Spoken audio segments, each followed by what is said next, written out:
Hello and welcome to the second in my key concepts series of videos. Today we're going to talk about planning out your turn. I thought this might be too simple a thing to do a video on, but at the recent NAF Championships I saw a lot of top table coaches not doing this kind of thing. So I guess not. So we'll go on with it. If I had to pick out one thing to teach new players for the game, I think this might be it. This is absolutely fundamental to good coaching at all levels of play, from very basic to European Championship, World Cup style things. So, what do I mean by planning your turn?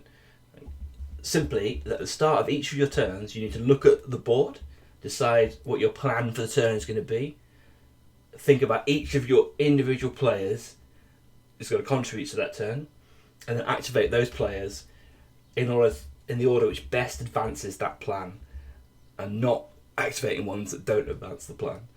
And as an important addendum, if you can do something with a player that advances your plan but doesn't risk the chance of a turnover, so let's simply just moving a guy, then you should do that before rolling any dice. So it's about the order in which you move your players more than what each individual player does.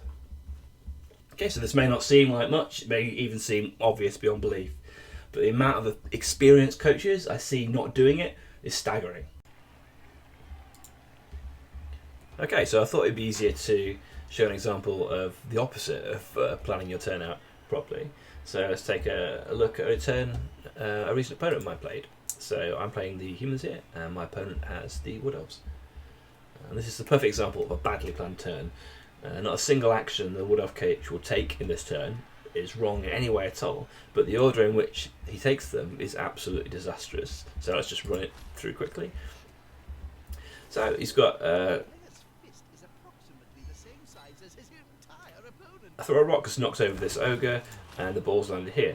So my opponent's plan is to, I know from having seen it through, is to have the ball in a cage in this area here.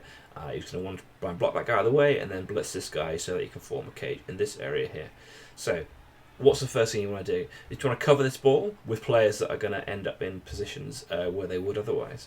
The very last thing you want to do is block with a guy who doesn't have block and can't use a reroll. So the primary example of badly planned turns is blocking first with the big guy. That's the big example people always do. Don't do that. That's the worst thing you can do. Don't just hit with the guy that's got block. I'll just run this through quickly. He's taking some 2 dice blocks. Nothing wrong with that. Running this through guy here as a scoring threat, absolutely great. Blocking this guy, that's something you definitely want to do at some point in the turn. Again, taking the push and landing on a second block, perfectly reasonable thing to do. But what are all these guys at the back doing? He's got 1, 2, 3, 4, 5 players at the back who are not going to throw a block. They're not going to roll a blitz. He's going to blitz with this one answer.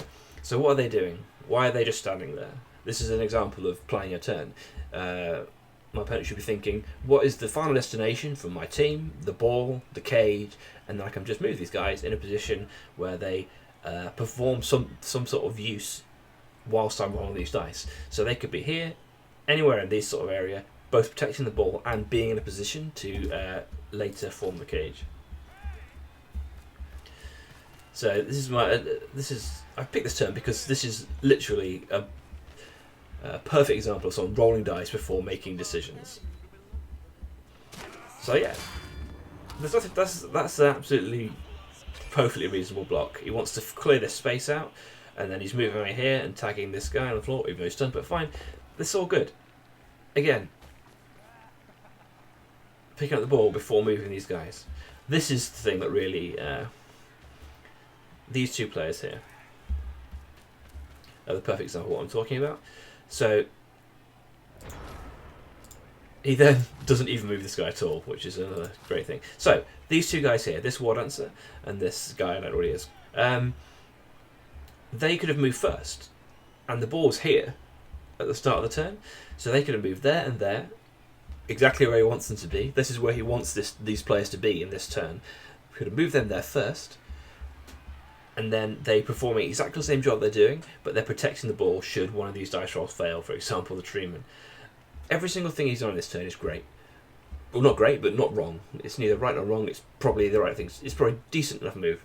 But if you just done them in a slightly different order, then his turn would have been safe, would have been reasonable, no chance of using a reroll up, and would have been exactly the same position with much, much, much less risk.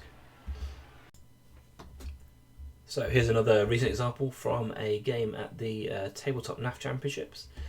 We've got Amazons on the left here, and we've got Humans on the right, and the ball carrier is where this big metal ring is. And so the Amazon coach is thinking about maybe getting a blitz on, getting some pressure on this ball carrier, and decides to move in this guy here on the side by doing a go for it. So we'll very quickly see. He's going to move the guy along. I can roll a go for it, and then rolls a 1. Gets a team reroll out, and then rolls another 1.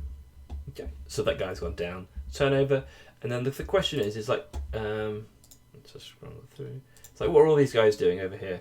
Like on the top left of the screen, there's 1, 2, 3, 4, 5, 6 Amazons. 7 with this guy here, who are not in any kind of tackle zones. They can make move actions without rolling any dice rolls whatsoever. And so if the plan was to come in here or here in order to try and get blitz on the ball, then some of those Amazon players are naturally going to have to move to squares like here or here or here or here to cancel out assists from the human teams. So you might as well do that bit first. Like, you're going to be doing, that's the plan for the turn. You decide what the overall intention is to try and get a blitz on the ball carrier. And so you have to cancel some assists to do that. That costs no dice rolls whatsoever, 0 risk, 100% success rate of moving this guy to that square or wherever it might be. You might as well do that first. There's absolutely no cost to it, and there's a huge benefit because, as you can see, if this is a double 1, which it was in the end, then at least you've got some people in contact. At the very least, a couple of these guys could have just moved over here. Like, for example, just at the end of the turn, when you've thought about everything that could possibly happen, you plan out the best case scenario, you're probably going to want to mark this player on the floor. So you might as well just move this person over here and shove them next to there like that, or maybe even there.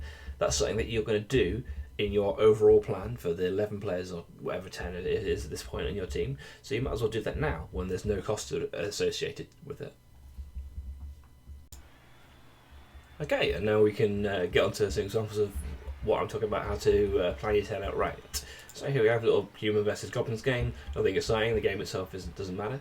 But you can see here, the ball's all the way back here, and I decided that what I'm going to do with my human team is I'm going to blitz this chainsaw here, move a guy up here to try and threaten the ball, and then this guy here is going to take a 2 dice block on this goblin to get away from this troll, and I need 2 assists to achieve that. So, all the dice rolls that I need that don't include, all the moves I want that don't include dice rolls first, and then I'm going to just save the dice rolls to last, even if they are really safe dice rolls. So, just move this guy up here, threaten the ball, move this ogre here, and this blitz here, mark a goblin, that's fine. Move this guy here. So now I've set up my 2 dice block here, but I'm not going to roll it yet. I'm just moving the assists in later. Just centralise this thrower for protection.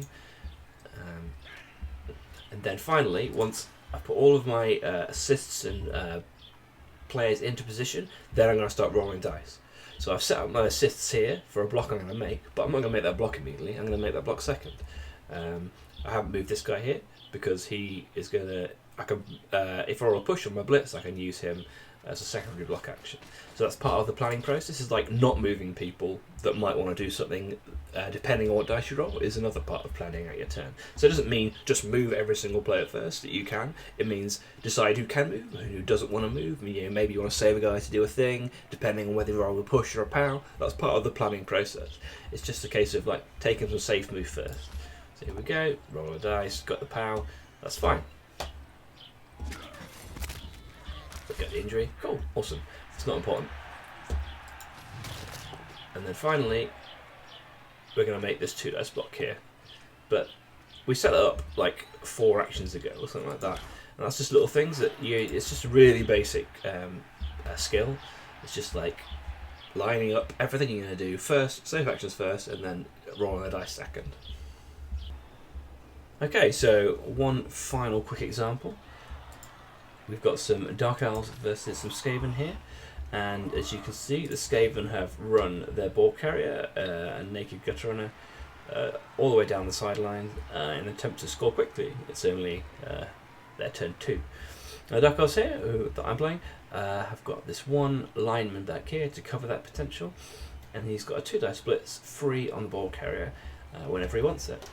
But I'm going to plan my turn out, and I'm going to think, I actually don't mind if they score quickly.